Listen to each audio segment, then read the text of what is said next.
Salamlayıram dostlar. Deməli yenə də biz reyting müfəttişi ilə sizlə bir yerdəyik. Deməli bu səfər Emil Bağırov adında izləyicilərimizin biz oyununa baxacaqdıq. Deməli ləqəbi Spartakdır. Deməli qaralarda oynayıb və bir brilliant gedişi var. Oyunu analiz eləmişəm, ancaq baxmamışam. Gəlin deməli sizlə bir yerdə rəqibin oyununa baxağın, həmçinin də Spartakın oyununa baxağın.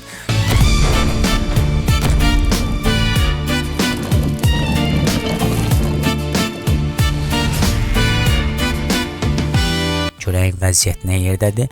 Belə pis oynamayıb, rəqibin deməli burada açılış, mid-dişbil və end-dişbil mərhələsinə baxıram. Bütün mərhələlərdə sual işarəsidir. Yəni çox zəif oynayıbdır. Gəlin Emil Bağırov, yəni Spartak ləqəbi ilə oynayan oyunçunun da oyununa baxaq. Qaralarda oynayıbdır və bir brilliant gedişi var. Deməli hazır burada D4 gedişi ilə rəqibi oynayıbdır. Spartak isə D5 cavabı verib və filinə çıxıb. Ondan sonra Spartak atını F6-ya oynayıb və sənin bu nə gediş idi belə, atı çıxmaq istəyib deyəsən, səhv oynayıbdı.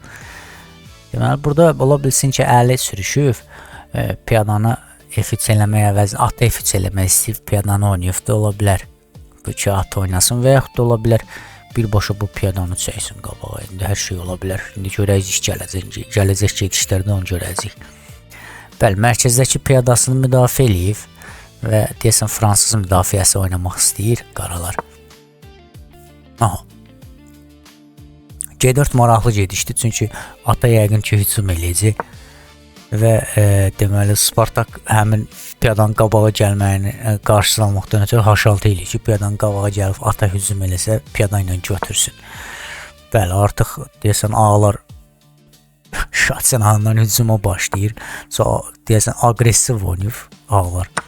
Yəni birbaşa ya mat ya pat olubdur. Ya mat eləyim ya mat olum. Belə bir sistemdən oynamaq istəyir. Və filini diaqonala çıxmalar, artıq bu nə səhv gedişdir. Bu fil diaqonala çıxmanın nə mənası var ki? Yoxsa piyadanın qabağı bağlıdır.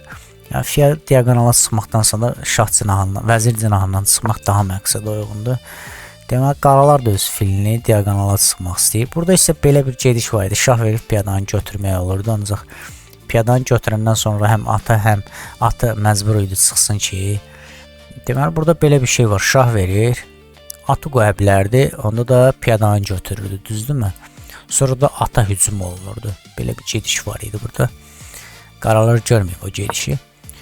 Və mərkəzdən piyadanı qabağa eləyir ki, mərkəzdəki D4 piyadasını möhkəmləndirsin. Ondan sonra qaralar da həmin D4 piyadasına hücum eləyir. Fransız müdafiəsi, artıq keçid fransız müdafiəsidir. Ağlar isə F4 gəlir. Çox maraqlı gedişlərdir bunlar. Mərkəzi açmaq istəyir qaralar. Ona görə də piyadanı vurur. O piyada boşdaydı, bəli, onu görmədi. Fikri yəqin ki, onu şah verməkdədir. Ona görə deməli onu oynadı. Ancaq burada nə bilim piyadanı götürsəydi bəlkə də daha çətinə sala bilərdi rəqib. Məsələn üçün belə bir şah verəcəkdi və şahın oynayacaqda qala qurmasının qabağını alırdı.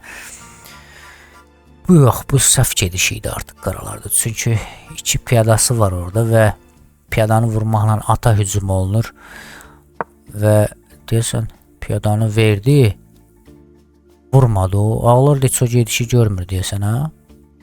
Və digər piyadanın qabağa gəlir, C4 eləyir. O piyadanı vursaydı ata hücum eləyərdi, at qaçsaydı belə bir epizod olmayacaqdı. Qaralar indi gördü o gedişi və piyadanı qabağa verir. Bu isə maraqlı gediş idi. Çünki bayaqlar piyada blonder gedişi idi. Ancaq indi görürsünüzmü, gözəl gedişdir, mükəmməl gedişdir. Vəzirə hücum olunur, vəzir isə təhlükəsiz yerə çıxır şahın önünə. Ondan sonra ağlar atını çıxır, hələ də qala qurmayıblar ağlar. Və ağlar digər tərəfdən artıq piyada hücumları eləyirlər. Mən sizə bir məsləhət görüm. Deməli, piyadalarınızı oynayan zaman həmişə fikirləşin. Çünki yeganə fiqur piyadadır ki, onu heç vaxt geri qaytarmaq olmur. Digər fiqurları səhv eləyəndə geri qaytarmaq olur. Məsələn, görürsən ki, təhlükə var, fiqurunu geri qaytarsan. Ancaq piyada elə bir şeydir ki, piyadanı bir dəfə qabaq elədin, ondan sonra geri qaytarmaq olmur. Və o, yəni ən təhlükə yaradan, oyununuzu pozan bir şey də o piyada sürüşüdür ki, piyada sürüşünə həmişə diqqət eləmək lazımdır. Və topunu qaralar Y8 xanasına qoyaraq mərkəzdəki piyadanın növbəti gedişlərdə qabağa vermək istəyir yəqin ki, və fillə artıq fil dəyişmək istəyir. Burada qoy o dəyişsin də. Məsəl üçün o dəyişsə sən o vəzirinə hücum eləyəsən atıran və o vəziri çəkməlidir məcburi, sən də piyadanı qabağa verə bilərdin. Məsəl üçün belə epizodlarda məndə də olur arada, ancaq əgər rəqib belə bir gediş eləyibsə də qoy rəqib dəyişsin.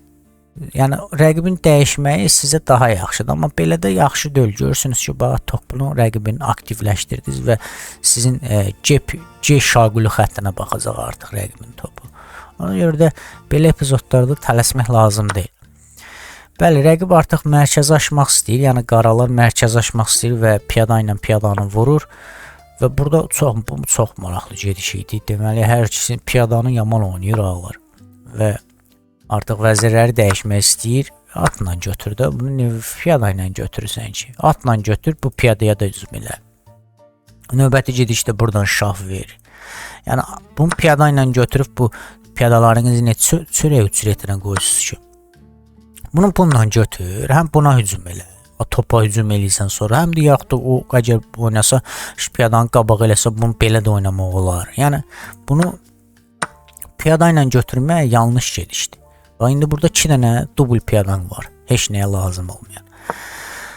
Ağlar isə piyadanı artıq qabağa verir, bəli. Burada isə bu piyadanı götürmək lazım idi, onu görmür və qaralar onu üstəlir və artıq burada vəziyyəti yaxşılaşdırır. Çünki növbəti gedişdə piyadanı qabağa eləcək və dubl piyada artıq ləğv olundu. Bundan sonra atla A7 piyadasına hücum olunur və gördüyünüz kimi, mən dediyim kimi C4 gediş elərək artıq piyadanı dubl vəziyyətindən çıxartdı və 2 apasını təhlükəli piyada yaratdı orada. Burada isə top arxada olan piyadaya hücum eləyir. Digər topla qaralar qoruyur. Burada maraqlıdır. Atla topa hücum olundu, artıq A7 piyadasını verdi qaralar.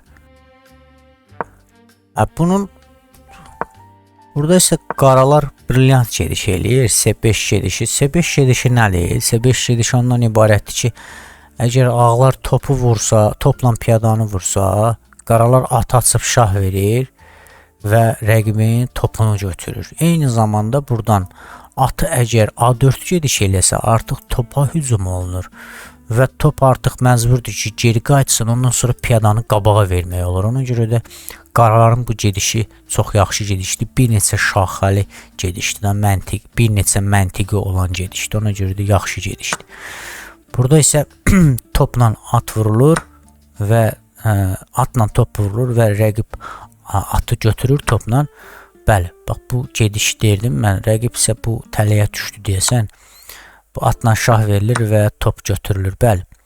Əgər vurmasaydı da belə atı çəkirdi, topa hücum eləyirdi və bu 2 piyada artıq qabağa verilərək ikisindən biri vəzirə çıxırdı və topla görürsünüz ki, piyadaya hücum olunur və şah verilir və piyada artıq qabağa gedir. Bir gedişdən sonra artıq həmin piyada vəzirə çıxır və qaralar isə mərkəzdə olan piyadaya hücum eləyir. Götürdü o piyadanı. Çıxırdı vəzir, ona görə bəlkə də götürmədi. Aha. Burada ağlar atını verir. Hətta. Deməli artıq burada vəziyyət pisdir. Çünki şahın eləcək gedəcək yeri yoxdur. Bu piyadaları da şahla götürəcəkdi. Zıquzbank vəziyyətindən. Top da buradan çıxa bilmir. Çünki top çıxan kimi burada vəzirə çıxılır. Və artıq ağlar oyunu tərk eləyir. Çünki qaraların da burada 2 fiquru var. Və 2 fiqur. Burada da həmçinin çıxan, vəzirə çıxan piyada. 3 dənə də burada ehtiyatda olan piyada. Yəni ağlar üçün burada uduş vəziyyətidir.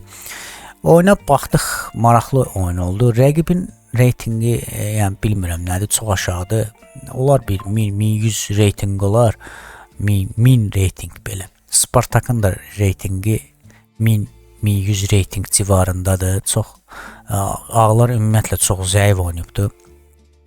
Çünki piyada gedişləri, piyada qabağa verməkləri çox mənasız gedişlər idi. Ona görə də mən ağların oyununu elə də bəyənmədim. 1000 reyting deyərdim.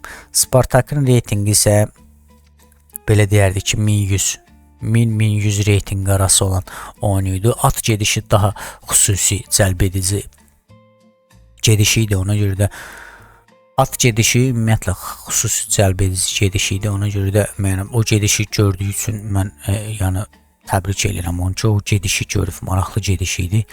Rəqib də o tələyə düşübdü.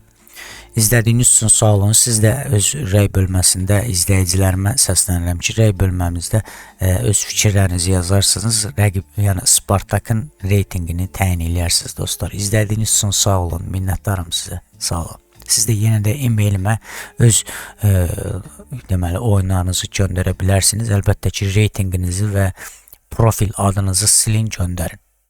Burada qeyd edəcəm e-maili. Göndərərsiniz ona. Sağ olun dostlar.